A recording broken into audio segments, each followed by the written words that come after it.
दुष्ट लोग अगर समझाने मात्र से समझ जाते तो यकीन मानो महाभारत कभी ना होता।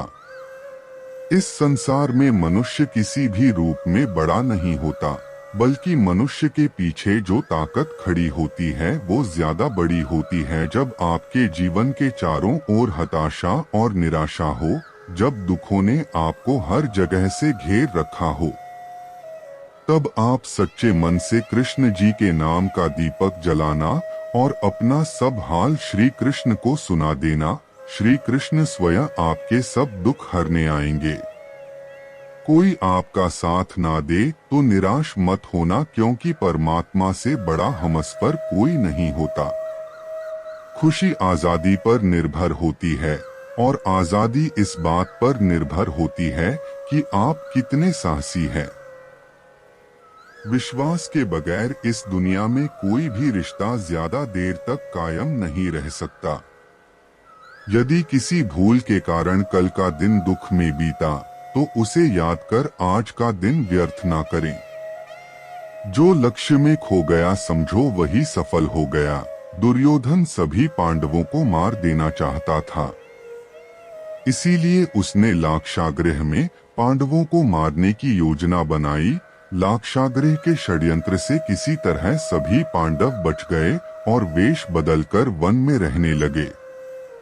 उस समय राजा द्रुपद ने राजकुमारी द्रौपदी का स्वयंवर आयोजित किया था। इस आयोजन में पांडव में भी ब्राह्मणों के वेश में पहुंच गए। स्वयंवर में श्री कृष्ण भी मौजूद थे और वे ब्राह्मण रूप में सभी पांडवों को पहचान गए। स्वयंवर में शर्त रखी गई थी कि योद्धा को भूमि पर रखे पानी में देखकर छत पर घूम रही मछली की आंख पर निशाना लगाना है। जो योद्धा इस शर्त को पूरी कर देता, उससे द्रौपदी का विवाह होना था।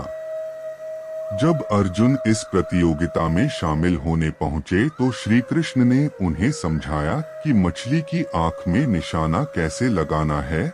श्री कृष्ण ने अर्जुन को पूरी विधि समझा दी। श्री कृष्ण की बातें सुनकर अर्जुन ने कहा कि अगर सब कुछ मुझे ही करना है तो आपकी क्या जरूरत है। श्री कृष्ण बोले कि तुम सिर्फ वह करो जो तुम्हारे वश में है और मैं वह करूंगा जो तुम्हारे वश में नहीं है, यानी मैं हिलते हुए पानी को स्थिर करूंगा ताकि तुम्हें निशाना लगाने में परेशानी न हो। तुम सिर्फ बेहतर से बेहतर करने की कोशिश करो। श्री कृष्ण की बात मानकर अर्जुन ने बेहतर कोशिश की और उसने मछली की आंख में निशाना लगा दिया। इस प्रसंग की सीख यह है कि हमें अच्छी से अच्छी कोशिश करनी चाहिए। कर्म करते समय फल की इच्छा नहीं करनी चाहिए।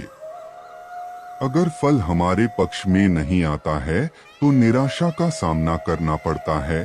अपना काम पूरी ईमानदारी से करेंगे तो सफलता जरूर मिलती है।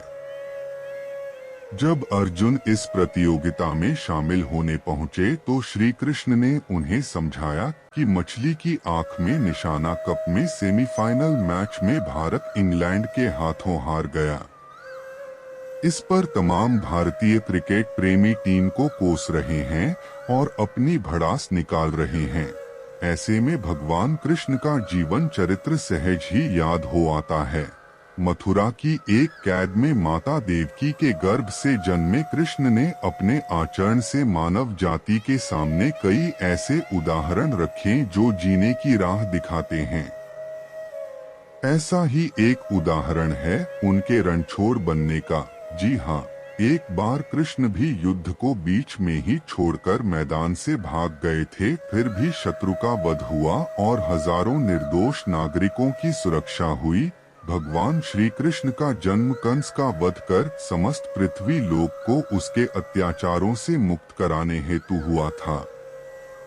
किशोरावस्था में ही वह गोकुल से मथुरा आ गए तथा दुष्ट कंस का वध किया। कंस की मृत्यु से दुखी उसके श्वसुर जरासंध ने एक विशाल सेना लेकर मथुरा पर आक्रमण कर दिया। इस आक्रमण में उसके साथ शिशुपाल और काल्यवन जैसे शक्तिशाली राजा भी शामिल थे। जल्दी ही सेना मथुरा जा पहुंची। और मथुरा की राजसभा में कृष्ण तथा बलराम को सेना को सौंपने का संदेश भेजा गया। कुछ ही देर में दोनों भाई बहुत आगे निकल गए और उनके पीछे केवल मात्र काल्यवन रह गया। उसे देवताओं ने वरदान दिया था कि उसकी हत्या किसी अस्त्र या शस्त्र से नहीं होगी। ऐसे में वह निर्भीक था और लगातार कृष्ण का पीछा करते करते एक गुफा में जा पहुंचा। गुफा में राजा मुचुकुंद सो रहे थे, जिन्हें इंद्रदेव ने वरदान दिया था कि जो भी उन्हें उठाएगा वह उनके देखते ही जलकर भस्म हो जाएगा। वहां पहुंचकर कृष्ण ने सोए हुए मुचुकुंद पर अपना पीतांबर डाल दिया और स्वयं छिप गए।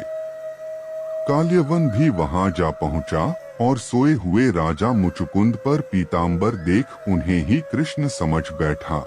उसने मुचुकुंद को उठाने के लिए लात मारी, जिसके कारण उनकी निद्रा खुल गई और उनके देखते ही काल्यवन वहीं पर जलकर भस्म हो गया। तत्पश्चात कृष्ण ने राजा मुचुकुंद को अपने चतुर्भुज स्वरूप में दर्शन दिए और उन्हें मोक्ष पाने का वरदान दिया। वहीं दूसरी ओर जरासंध और बाकी राजा पूरी तरह से खाली मथुरा देखकर वापस लौट गए।